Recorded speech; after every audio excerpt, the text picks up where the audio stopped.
manera influyente en la movilidad social. Roberto Vélez es director en el Centro de Estudios Espinosa Iglesias. Roberto, gracias por tu tiempo, te agradezco muchísimo que estés con nosotros. Muy buenas noches. Buenas noches, Javier. Me da mucho gusto saludarte. A mí de nuevo tener la oportunidad de hacerlo. Hoy ha causado una buena impresión en el sentido de atención de diferentes grupos este estudio que hicieron en el centro. A ver, hemos dicho algunas de las cosas de ellas, pero para ustedes, cuando hicieron el estudio y empezaron a ver los resultados, para ustedes, ¿cuáles serían los grandes hallazgos? Sí, a ver, déjame empezar así. Sí.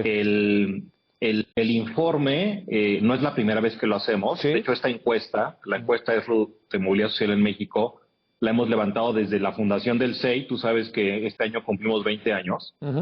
Y la hemos levantado 4 veces. La levantamos cada 6 años, ¿no? Entonces, una primera cosa que tengo que decir es que cuando hacemos una medida de movilidad social relativa, es decir, un intercambio de posiciones en términos intergeneracionales, la movilidad social en general en México es baja en los extremos de la escalera social. ¿Qué quiero decir con esto?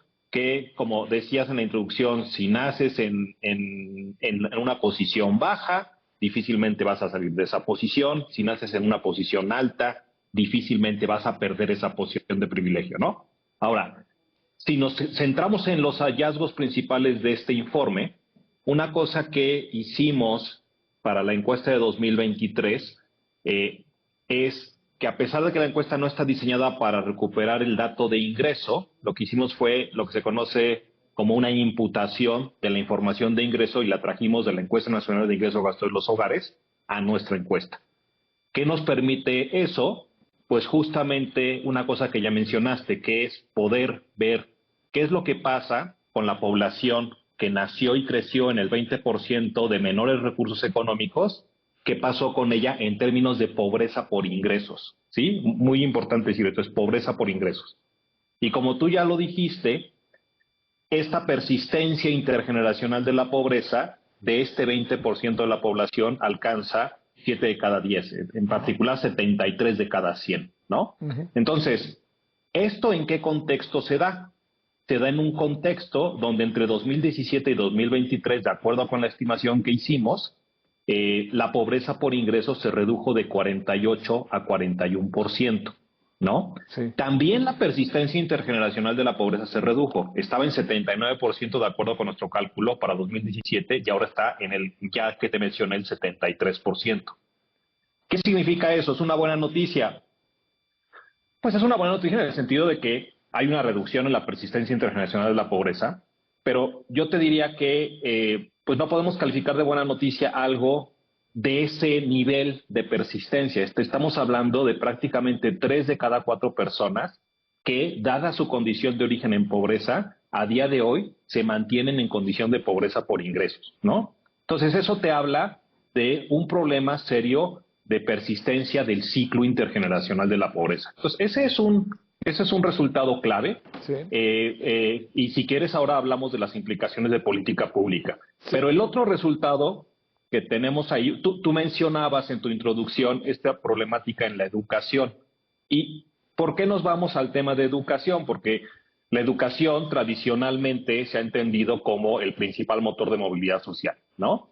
Y tú decías, 9 de cada 100 personas que nacen en hogares donde sus padres solamente alcanzaron primaria, llegan a estudios profesionales. ¿Cuál es la proporción? Esa misma proporción, pero para las personas que nacen en hogares con padres que alcanzan nivel profesional. Pues es 63%, ¿no? Entonces, si comparamos ese 63% contra ese 9%, pues la diferencia de probabilidad de alcanzar ese nivel profesional, que es el que paga realmente de manera diferenciada en el mercado laboral, es de 7-1. Entonces, si estamos hablando de la necesidad de igualar oportunidades, que es básicamente el mecanismo detrás de la posibilidad de movilidad social, pues difícilmente podemos hablar de una situación de igualdad de oportunidades cuando tenemos esa diferencia de probabilidad de poder alcanzar estudios profesionales dada esa diferencia de origen en términos educativos, ¿no? No. Entonces, ese es un dato clave, Javier, para entender el problema de desigualdad de oportunidades. Pero no nos quedamos ahí. En el informe también lo que hacemos es decir, bueno, tenemos este problema de persistencia intergeneracional de la pobreza. Consideramos que el principal sospechoso de esa baja movilidad social es la desigualdad de oportunidades. Entonces vamos a ver de qué tamaño es la desigualdad de oportunidades en México. ¿Qué quiere decir eso? Que de la desigualdad económica que observamos, por ejemplo en términos de ingreso, ¿qué proporción de ella se debe a desigualdad de oportunidades? Cuando decimos desigualdad de oportunidades, a lo que nos referimos es todos aquellos factores sobre los cuales las personas no tienen control. Ya te mencioné dos al presentar los resultados de movilidad social. Uno, por ejemplo, nacer en la parte baja de la escalera socioeconómica. Otro, nacer en un hogar donde los estudios de nuestros padres son bajos, ¿no? Y así puede ser, o abajo o arriba, ¿no? Es la circunstancia en la que naces, que es algo que tú no controlas. Nacer en el sur, nacer en el norte, sí. Nacer hombre o mujer, todo lo que tú puedas imaginar que tú no eliges cuando estás en el vientre de tu mamá, ¿no? Esos factores que no son controlados por las personas, a diferencia del esfuerzo, que es algo que sí puedes hasta cierto punto controlar, te explican prácticamente, bueno, más bien al menos la mitad de la desigualdad económica, ¿no? Sí. Y si pensamos en términos de esos factores, el que aporta más a la desigualdad de oportunidades es el factor económico de origen. Y este último punto es muy importante señalarlo, Javier, porque lo que te está sugiriendo ese resultado es que hay una ausencia importante de Estado mexicano, en el sentido de servicios y bienes públicos, servicios educativos, servicios de salud, etcétera. ¿Por qué es tan importante el peso de los recursos económicos de origen?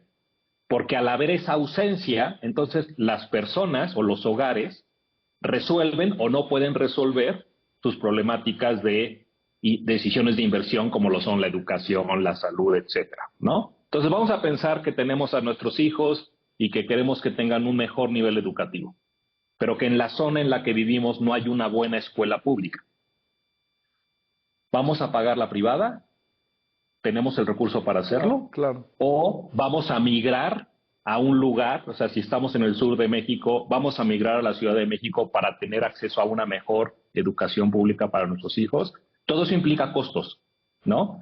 Y tú los tienes que solventar en el ámbito privado, ¿no? Entonces, por eso la desigualdad de oportunidades acaba resultando tan importante en la determinación del tamaño de la desigualdad económica.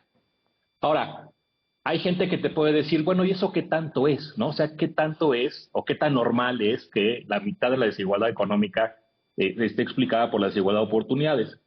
Y una ventaja que tenemos en el informe es que en los últimos años hemos ido trabajando en colaboración con la London School of Economics, que está construyendo una clasificación internacional en distintos ámbitos de movilidad social y de igualdad de oportunidades, pero en particular uno sobre desigualdad de oportunidades.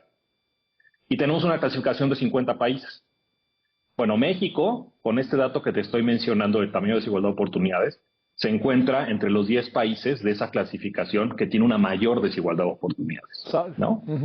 Oye. Entonces, ahí es donde estamos parados, Javier. Sí. Oye, hagamos una segunda vuelta, ¿no te importa? En los próximos días, porque se nos acaba el tiempo. Con muchísimo gusto, Javier. Quisiera sobre todo ahí que nos dieras tu punto de vista, si se reduce la pobreza, esto qué significa, y nunca hablamos ya, lamentablemente, de los programas sociales. Entonces, ¿te parece los próximos días de nuevo platicamos? Hablemos sobre eso, la implicación de la reducción de pobreza en términos de la persistencia intergeneracional y con mucho gusto la implicación de política pública. Te mando un gran saludo, Roberto Vélez. Muchas gracias que estuviste con nosotros. Igualmente, Javier. Gracias. Saludos. En verdad, saludos para ti.